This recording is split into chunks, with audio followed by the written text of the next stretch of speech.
Caitlin Clark reaction to making All-Star team beside Angel Reese. The 2024 NBA All-Star team was announced Tuesday night, weeks before the All-Star game itself will take place in Phoenix.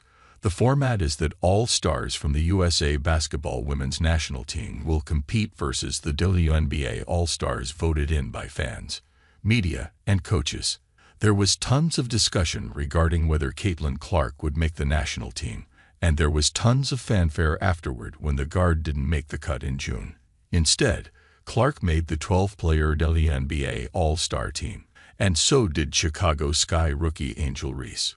It's the first time since 2014 that two rookies will be in the game. I don't think I've ever been Reese's teammate before, even with USA basketball, Clark said Tuesday. So I know people are gonna be really excited about it, but I hope it doesn't take away from everybody else.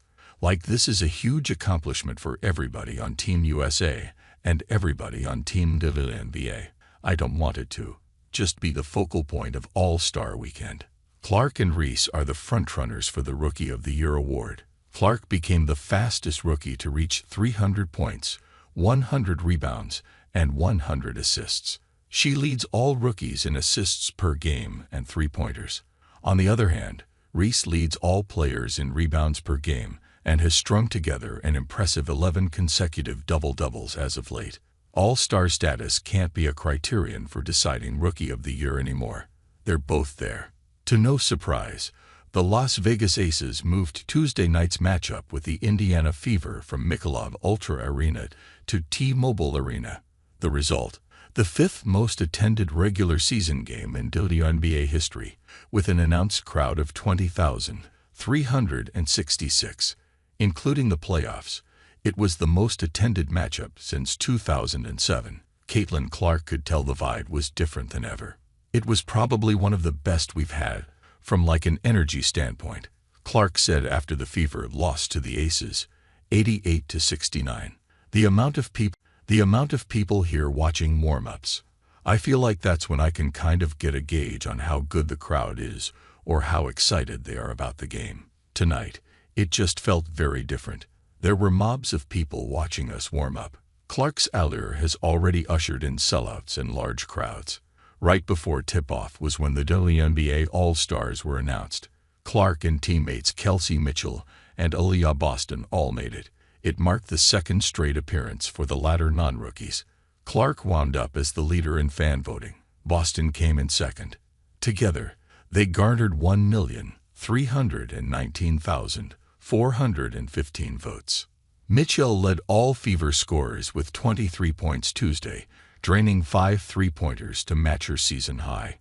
Boston's double-double comprised of 18 points and 11 rebounds in support, and she was the lone Indiana player to shoot better than 50% from the field. Clark's 13 points were third, but her 1-for-7 three-point clip represented many players with inefficient performances.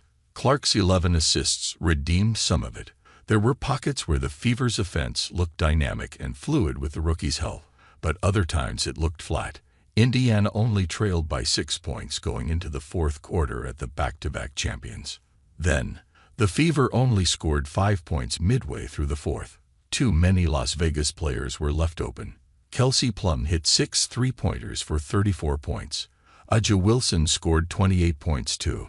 The Fever declined to 8-13, concluding their 5-game road trip at the midway point of the season. The Fever next welcome the New York Liberty on Saturday afternoon.